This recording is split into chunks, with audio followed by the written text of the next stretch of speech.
Gold, trusted gold buyers. మీరు తాకట్టు పెట్టిన బంగారాన్ని విడిపించి ఈ రోజు ఉన్న మార్కెట్ ధరకు కొనబడను. టైగర్ నైసర్లో కూడా షిప్ కెప్టెన్ క్యారెక్టర్ కూడా చేశాను. ఆ షిప్ అది కాకినాడలో డైరెక్ట్ అది సముద్రంలోనే అది దాని బాక్సెస్ అన్నీ పట్టుకెళ్ళడం, అందులో కొంచెం తమిళ డైలాగ్ లా ఉంటాయి తమిళ్లో, ఎందుకంటే కొద్దిగా ఆల్ లాంగ్వేజ్ ఉంది కాబట్టి పాన్ ఇండియా అని కొద్ది తమిళ్ పెట్టారు. అప్పుడు రవితేజ గారు దాక్కోవడం ఆ బాక్సులు ఎవరు అని టార్చ్ లైట్ వేయడం అన్నీ కొంచెం ఆయన అలాగే కొన్ని సినిమాలు చేశాను, 2-3 సినిమాలు ఆయనతోనే చేశాను రవితేజ గారితో. ఓకే, కమెడియన్స్తో కూడా చేశారు కదా, సునీల్తో కూడా మీరు చేశారు కదా? సునీల్ గారితో చేశాను, చాలా సినిమాలు చేశాను సునీల్ గారితో. ఏదో ఎక్స్పీరియన్స్ ఉంది అని విన్నాను నేను. అదే చెప్తున్నాను. ఇది మామూలుగా సునీల్ గారితో చాలా సినిమాలు చేశాను, కానీ రీసెంట్గా ఒక సినిమా భీమ్లా నాయక్ డైరెక్టర్ గారు సాగర్ కే చంద్ర గారు, ఆయన రాజస్థాన్లో షూట్ అనమాట. అయితే సునీల్ గారు నేను రాజస్థాన్ ఫ్లైట్లోంచి వెళ్తున్నాం ఇక్కడ శంషాబాద్ ఎయిర్పోర్ట్లో. అది ఏమైందంటే ఫ్లైటు టెక్నికల్ ప్రాబ్లం వచ్చి టేకాఫ్ అయ్యి ఒక 5 కిలోమీటర్స్ వెళ్ళి మళ్ళీ బ్యాక్ వచ్చేసింది. అక్కడ అనౌన్స్, లేడీస్ అండ్ జెంటిల్మెన్ ఇక్కడ టెక్నికల్ ప్రాబ్లం వచ్చిందని చెప్తే అందరూ ఏంటి 10 మినిట్సే అయింది మళ్ళీ వెనక్కి అనౌన్స్. అయితే మీకు ఫ్రీగా బిస్కెట్లు అవి ఇవి వస్తాయి, మీరేం కంగారు పడకండి, అయిపోద్ది 1 అవర్ అని అంటే తిన్నాము, అన్ని ఫ్రీగా వచ్చినాయి, హ్యాపీగా ఎంజాయ్ చేసాం. అయితే 1 అవర్ అది టెక్నికల్ ప్రాబ్లం అదే రిపేర్ చేసుకున్నారు, మళ్ళీ వెళ్ళింది. మళ్ళీ 10 మినిట్స్ తర్వాత 1 అవర్ తర్వాత బయలుదేరింది. మళ్ళీ 5 కిలోమీటర్స్ వెళ్ళగానే మళ్ళీ టేకప్ అయ్యి మళ్ళీ రివర్స్ వచ్చేసింది, మళ్ళీ సేమ్ టెక్నికల్ ప్రాబ్లం అన్నారు. సెకండ్ టైం మరి అందరికి కంగారు వచ్చేసింది, అందులో 250 మంది పైనే ఉన్నారు, పెద్ద ఫ్లైట్. ఇంకేం చేస్తాం, ఇంకా టెన్షన్గా ఉంటే 1 అవర్ ఏదో చేశారు. మళ్ళీ థర్డ్ టైం కూడా వెళ్ళింది, థర్డ్ టైం కూడా వచ్చేసింది. మీరెంత ఓపికగా 3 సార్లు ఆ 3వసారి ఇంక దింపేశారు. ఇంకా అందరూ ఇంకా ఇది అవుతుంటేనే వాళ్ళకు కూడా డౌట్ వచ్చింది, పక్క ఫ్లైట్ ఉందని చెప్పి పక్కనే ఇమీడియట్లీ దింపి ఆ పక్కనే అక్కడే గ్రౌండ్లోనే దింపి పక్కనే ఫ్లైట్ తెప్పించి ఎక్కించేశారు. ఆ పక్కన పెట్రోల్ ట్యాంకు అన్ని ఎక్కిస్తుంటే డౌట్ ఇదేనే వెళ్తుందో లేదో అని. అది మామూలు ఎక్స్పీరియన్స్ కాదండి బా. ఆ రాజస్థాన్ ఎలాగోలాగా అక్కడ ఛత్రపతి శివాజీ ఎయిర్పోర్ట్లో ల్యాండ్ అయిపోయింది, హ్యాపీగా షూట్ చేసుకున్నాం. సునీల్ గారు నేను కాంబినేషన్లో మంచి సీన్స్, డబ్బింగ్ కూడా అయిపోయింది. అది టైసన్ నాయుడు అండి, ఇప్పుడు రిలీజ్ అవుతుంది 14 రీల్స్. ఇంకా అలాంటి ఎక్స్పీరియన్స్ అది మర్చిపోలేమండి అదంతా. ఇప్పుడు మీకు అంటే అవి గుర్తు తెచ్చుకుంటే ఏమనిపిస్తుంది, అంటే ఎలా?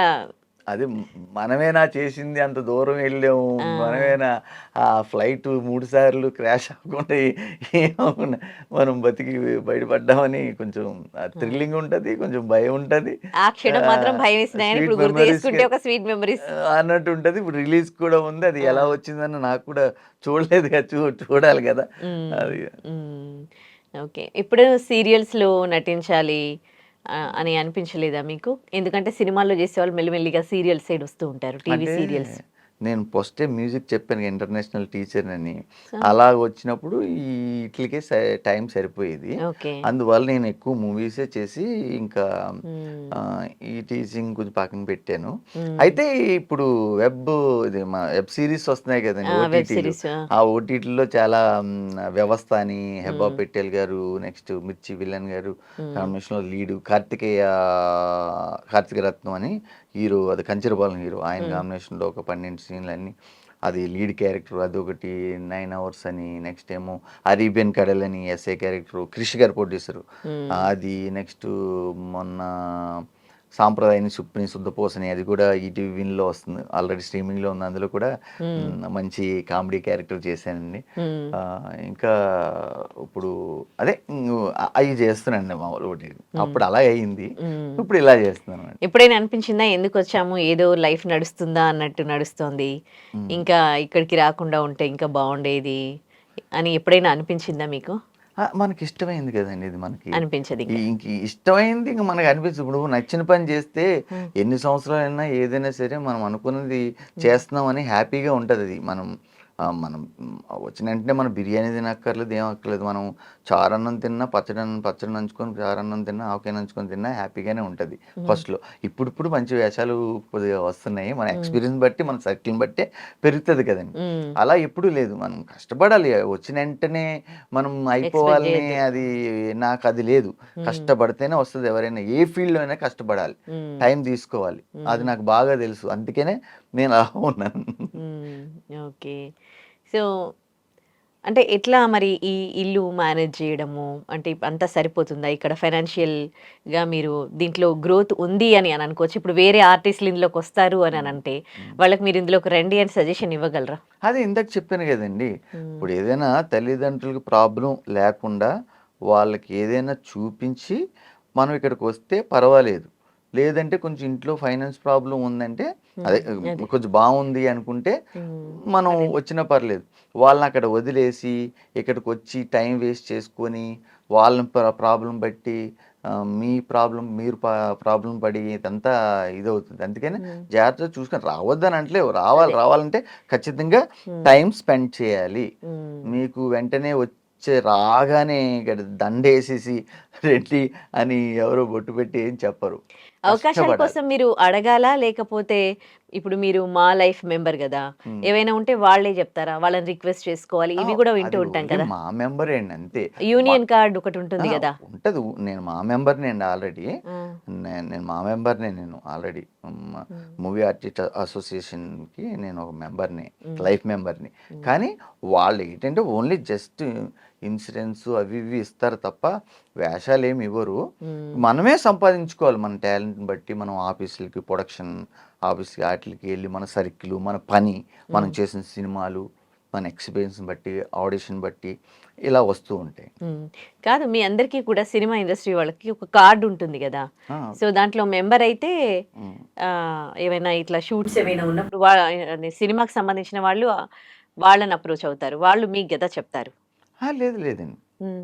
మేమే మామూలుగా వెళ్లి సంపాదించుకుంటాం. ఏదో ఒక్క పర్సెంట్ వాళ్ళకి ఏమైనా వస్తే ఆ! అప్లికేషన్ అలా ఏమైనా వస్తే చెప్తారు తప్ప 99% మనమే హుహుహు. సంపాదించుకోవాలి. సో, మీరు ఇంటర్నేషనల్ ఆల్బమ్ కూడా చేసినట్టు విన్నాను. 'డీజే స్నేక్' గారిది. ఏంటది? అవునండి. అది ఫిల్మ్ సిటీలో ఆడిషన్ జరుగుతున్నాయి. ఒక 1 వీక్ నుండి. అది డీజే స్నేక్ గారని డీజేలో ఆయన బాగా ఇదనమాట. చాలా పెద్ద ఆహ్, పాపులర్. ఫ్రాన్స్ నుండి ఆయన ఓన్ ఫ్లైట్‌లోనే ఇక్కడ ఫిల్మ్ సిటీకొచ్చి ఆడిషన్ పెడుతుంటే నేను కూడా ఎళ్లి ఆడిషన్ చేశాను. సెలెక్ట్ అయ్యాను. హ్మ్. అది ఇక్కడ ఏంటిది మెగంటా రిడమ్ అని యూట్యూబ్‌లో ఉంటది చూడండి. అది చాలా పాపులర్ మిలియన్స్‌కెళ్ళిపోయింది వ్యూస్. హ్మ్. 9 ఇయర్స్ ఎంతో అవుతుందనుకుంటండి. అది మన ఫైర్ ఇంజిన్ డ్రైవర్ క్యారెక్టర్ అది. డ్రైవ్ చేసుకుంటూ, యాక్టింగ్ చేసుకుంటూ చేయాలనమాట. వాళ్ళిక్కడ వీడియో తీసుకున్నారు 5 చేసుకొని అక్కడ ఫ్రాన్స్ పంపించి ఆ వీడియోలన్నీ ఓకే అయితేనే ఇక్కడ క్యారెక్టర్ సెలెక్ట్ చేసుకున్నారు. అదృష్టం ఓకే. ఇంటర్నేషనల్ ఆల్బమ్‌లో గూడా చేసాం. అది ఓకే. చాలా పాపులర్ అయింది.